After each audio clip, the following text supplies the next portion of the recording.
Bismillahirrahmanirrahim. Assalamualaikum warahmatullahi wabarakatuh. Alhamdulillahirrahmanirrahim. Pada kesempatan kali ini kita bisa melanjutkan pembahasan database foundations kita. Dan di kesempatan kali ini kita akan membahas section kedua bagian pertama mengenai relational databases. Adapun objektif pada slide ini adalah yang pertama, describe the features of a single table. Mahasiswa mampu mendeskripsikan fitur-fitur yang ada dalam single table. Kemudian describe the features and rules of a relational database. Mendeskripsikan fitur-fitur dan aturan-aturan yang ada dalam relational database. Nah, fitur di sini artinya bisa disebut juga sebagai karakteristik gitu ya. Kemudian yang ketiga adalah describe the advantages and disadvantages of database type. Mahasiswa mampu menjelaskan keuntungan dan kerugian penggunaan ataupun pengaplikasian database types. Kemudian define relational tables and key terms. Jadi, mendefinisikan apa itu relational tables dan istilah-istilah penting di dalamnya.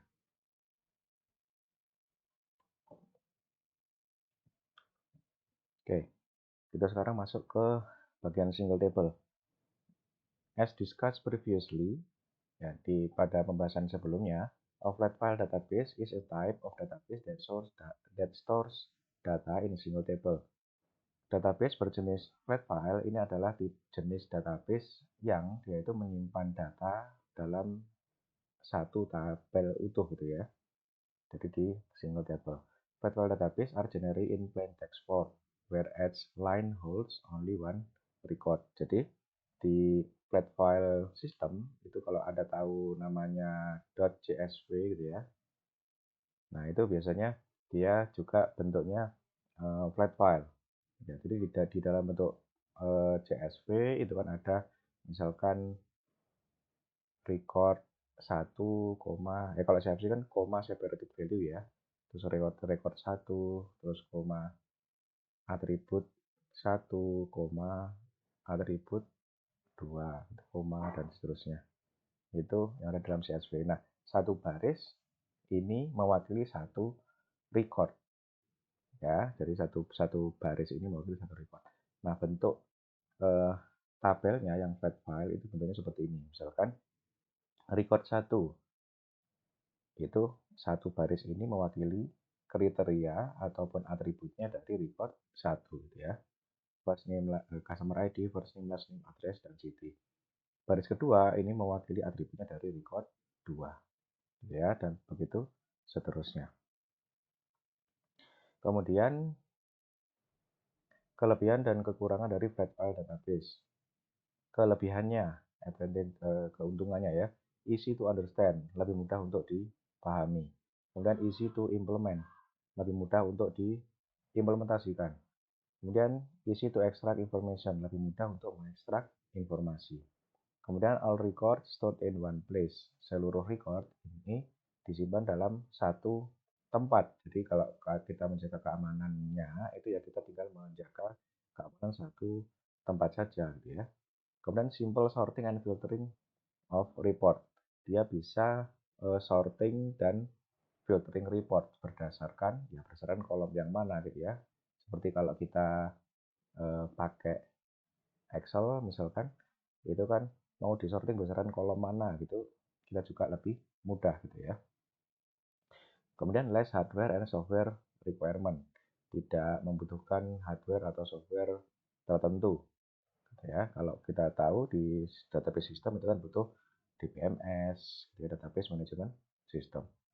Kemudian disadvantage-nya itu adalah less security, keamanannya kurang terjamin. Karena apa? Karena kalau kita bisa membobol satu tabel, itu ya kita bisa tahu semuanya gitu ya. Kemudian data inkonsistensi, seperti yang sudah dijelaskan di pertemuan sebelumnya. Kemudian data redundancy juga, kemudian cumbersome, data redundancy juga di pertemuan sebelumnya ya. Kemudian cumbersome, sharing of information, sharing information yang rumit. Jadi saling berbagi informasi itu menjadi rumit karena kita harus menelaah kolom mana, record mana yang perlu kita sharing gitu ya. Berbeda dengan yang database system. Kemudian slow for huge database. Jadi database model flat file ini memang kalau file yang dicatat itu sedikit ya dia bisa lebih simpel, lebih resource-nya lebih sedikit. Nah, tapi kalau kalau yang dibutuhkan itu database yang luas ya kita tidak bisa pakai database flat file. Oke, nah ini adalah di tampilan lagi contoh dari database yang flat file. Di sini adalah record 1 ya. Jadi record itu baris ya, di sini kolom gitu ya. Nah, record 1, record 2, record 3, record 4. Nah, ini baris ini bisa juga disebut sebagai instant ya. Jadi ada juga nanti istilah namanya instance gitu ya atau record. Nah, satu baris mewakili satu catatan. Notice that both the details for the books and author are stored in single table and there is a repetition value. Jadi ada pengulangan ya, pengulangan nilai. Contoh misalkan di sini record 3 dan record 4 ini author ID-nya ini ya sama dengan ini ya. Ini juga sama ya. Nah, ini ada repetitive values. Nah, kalau kita bisa sudah bahas di pembahasan sebelumnya ya, jika repetitive values ini berarti kan ada redundansi gitu ya. Nah, kalau di relational database ya, present information in tables with rows and column ya. Jadi inilah kenapa kita perlu relational database. Ya, jadi di dalam relational database ini ada tables. Jadi konsepnya adalah konsep ada table, ada baris, ada kolom ya. Jadi terminologinya ada tabel, ada baris, ada kolom. Each column represent a particular type of information. Jadi masing-masing kolom ini merepresentasikan tipe informasi atau field gitu ya. And each row lays one record gitu ya. Dan masing-masing baris ini terdiri dari one record gitu ya. Nanti kita lihat ya misalkan perpotongan antara ya, author name dan record 1 ya, ini namanya adalah field gitu ya. Nanti kita lihat the tables are then related to one another by using a common field. The tables tabel tersebut ini berhubungan dengan tabel yang lain ini dengan common field dengan uh, field yang sama. Jadi ada kesamaan field seperti konsep primary key dan foreign key yang sudah disinggung sebelumnya. Kemudian a unique field called a key is used to identify its record in a relational database. Jadi di masing-masing tabel ini ada unique field ya yang disebut sebagai key. Yang digunakan untuk mengidentifikasi masing-masing record di dalam relational database. Kita lihat yang unik itu seperti apa. Nah, ini adalah konsepnya. Di sini ada dua buah tabel. Nama tabelnya ini adalah student ini ya. Ini dari nama tabel ya. Student ini adalah nama tabel. Each tabel is assigned a primary key column which uniquely identifies the entity instance. Jadi masing-masing tabel ini di-assign primary key. Nah, ini di sini adalah primary key. Berarti primary key-nya mana? Ada student ID dan ada course ID. Which uniquely identifies the entity instance. Yang dimana ID ini mengidentifikasi secara unik ya instance-nya. Jadi satu baris misalkan ini ada record namanya siapa, date of birth-nya siapa, address-nya siapa, address-nya di mana ya, course ID-nya apa. Ini diidentifikasi oleh ID yang unik, misalkan di sini 001. 002 dan di ID-nya ini nggak boleh ada yang sama. Itu adalah primary key. Demikian juga dengan course gitu ya. Misalkan di sini ada 001, 002. Tidak boleh ada yang sama gitu ya. A primary key column in one table ya, jadi sebuah primary key di suatu tabel is designated as a foreign key column in related table to form a relationship between the tables. Jadi primary key dalam satu kolom ini kan ID di tabel course ini kan dia menjadi primary key-nya tabel course. Ya, jadi primary key tabel course ini dia masuk ke tabel yang lain dia menjadi foreign key gitu ya. Jadi foreign key ini. Ya. Nah, dan konsep seperti ini, konsep primary key-nya satu tabel masuk ke tabel yang lain ini menjadi penanda ataupun bentuk dari relationship between the tables. Jadi penandanya bahwa dua tabel ini terrelasi itu ya ada seperti ini, ada primary key tabel yang lain yang masuk ke menjadi foreign key tabel tersebut gitu ya, tabel yang lain tersebut. This relationship between the students table and the course table let you store the data. Ya, jadi memungkinkan Anda untuk menyimpan data and query it to determine the specific courses that a student is attending or has attended. Jadi gabungan atau kombinasi dari dua tabel ini bisa menyimpan detail tentang student dan detail tentang course-nya. Ya, jadi detail student dan detail course-nya. Jadi penjelasan ini sudah pada perkenalan dulu juga sudah saya jelaskan ya. Jadi misalkan ada form di suatu website, dia meminta isian nama siswa, ya. Jadi disuruh mengisi nama siswa, tanggal lahir, alamat, terus kemudian nama nama kuliahnya, terus kemudian durasi kuliahnya. Nah, yang di kolom-kolom bagian last name, date of birth, address, itu nanti kolom-kolom tersebut masuk ke tabel yang ini. Terus kemudian kolom-kolom yang berhubungan dengan course nanti akan masuk ke tabel ini gitu ya. Kemudian advantages of a relational atau multi-table database. Jadi keunggulan-keunggulan dari relational database. Yang pertama adalah less redundancy ya, karena tujuan utama dari relational database adalah mengurangi redundansi tadi ya di flat file. Kemudian avoidance of inconsistency, menghindari inkonsistensi. Kemudian efisiensi, kemudian data integrity dan juga confidentiality gitu ya. Jadi ada integritas data lebih terjamin, confidentiality atau kerahasiaan itu lebih terjamin. Oke. A table is a simple structure where data is organized and stored. Ya, tabel ini sebenarnya struktur sederhana gitu ya, di mana data ini diorganisasikan dan disimpan. Di sini contoh tabel employees.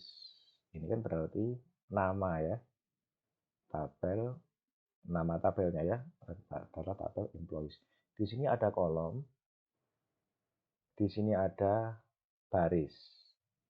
Ya, kolom ini eh, mewakili atribut, jadi atribut dari eh, tabel employee ini punya atribut apa. Contoh misalkan ada employee ID, last name, first name, dan seterusnya. Nah, baris ini mewakili record keberapa. Jadi misalkan ini catatan atau instance atau record ke satu, gitu ya. Jadi misalkan ini record ke satu, ya satu, ini dua, ini record ketiga, catatan ketiga, catatan keempat, catatan kelima, gitu ya. Oke, terus kemudian di tabel employee ini ada primary key. Jadi ada primary key. Primary key tadi apa? Key atau suatu field yang mengidentifikasi secara unik satu baris dan satu baris yang lainnya. Maksudnya bagaimana? Nah, baris ke satu, baris ke satu dan baris kedua ini dia sudah pasti tidak identik atau tidak sama persis. Kenapa? Karena di sini employee ID-nya sudah pasti berbeda karena dia adalah primary key.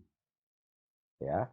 Contoh misalkan kalau di sini employee ID-nya 100, last name sama first name-nya Semit dan Dana, gitu ya. Terus kemudian departemen ID dan seterusnya sampai ke belakang datanya seperti ini. Terus kemudian ternyata ada employee ID 101, gitu ya. Misalkan ini ada 101. Ya, record kesekian gitu ya. Ini namanya juga sama, Semit.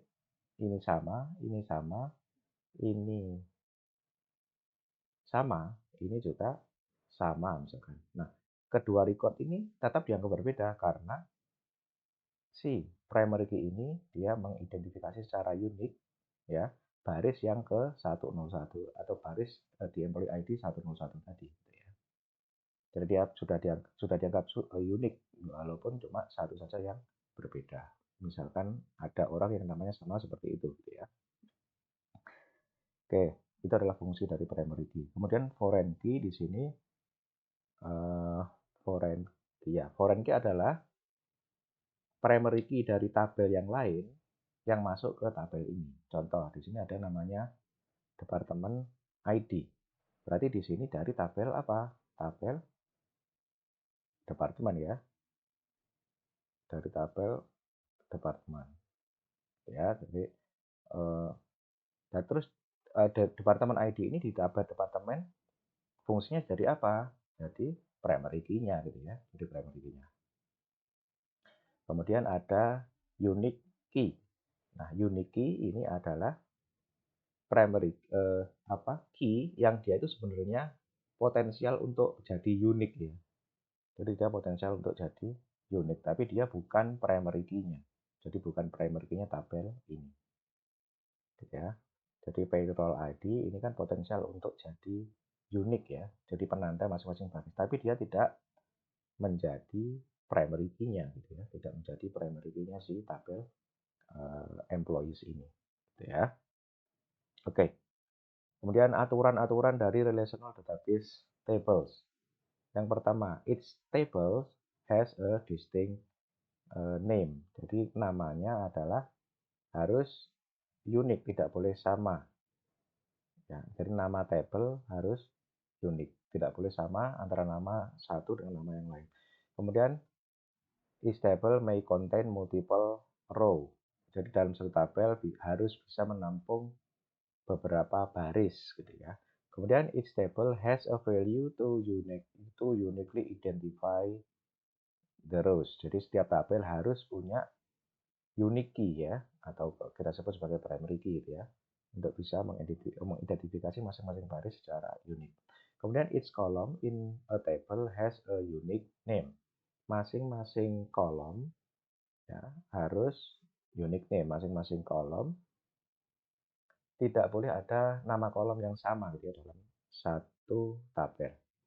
Kemudian entries in column are single values. Jadi masukkan dalam kolom entries-nya ini adalah single values. Tidak boleh masukannya isinya dua. Ya. Entries in column, maksudnya gimana? Bagaimana? Coba kita lihat.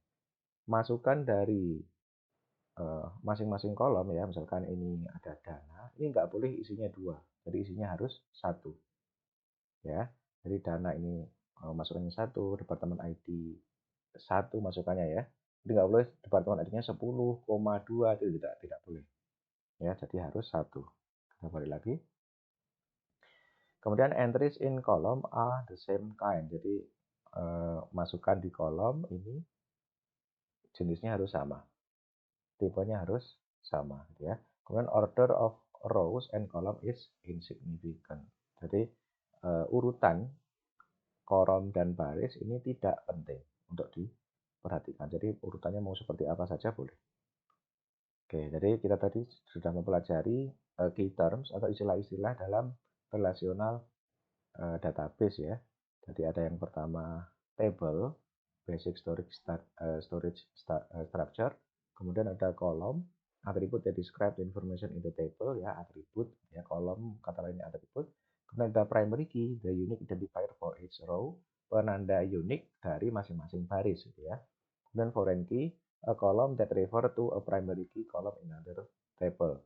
Suatu kolom dalam satu tabel yang dia itu penanda bahwa dia berhubungan dengan tabel yang lain gitu ya. Jadi dia berasal dari primary key-nya tabel yang lain. Kemudian row, data for one table instance. Ya, baris ya. Baris itu adalah satu baris satu data. Ya. Jadi catatan satu data gitu ya kalau row gitu ya. Kemudian field the one value found at the intersection of a row and column. Jadi value perpotongan antara baris dan kolom seperti tadi ya. Itu adalah field. Nah, dari slide ini Anda sudah mempelajari mendeskripsikan fitur atau karakteristik ya dari single table. Kemudian mendeskripsikan fitur-fitur dan aturan dari relational database. Kemudian mendeskripsikan kelebihan dan kekurangan dari tipe-tipe database yang kita pelajari tadi ya. Ada flat file dan ada relational. Kemudian define the relational tables and key term. Jadi mendefinisikan apa itu relational table dan istilah-istilah yang ada di dalamnya. Nah, sampai di sini uh, saya cukupkan sekian materi ini. Terima kasih perhatiannya, mudah-mudahan bermanfaat. Saya akhiri, assalamualaikum warahmatullahi wabarakatuh.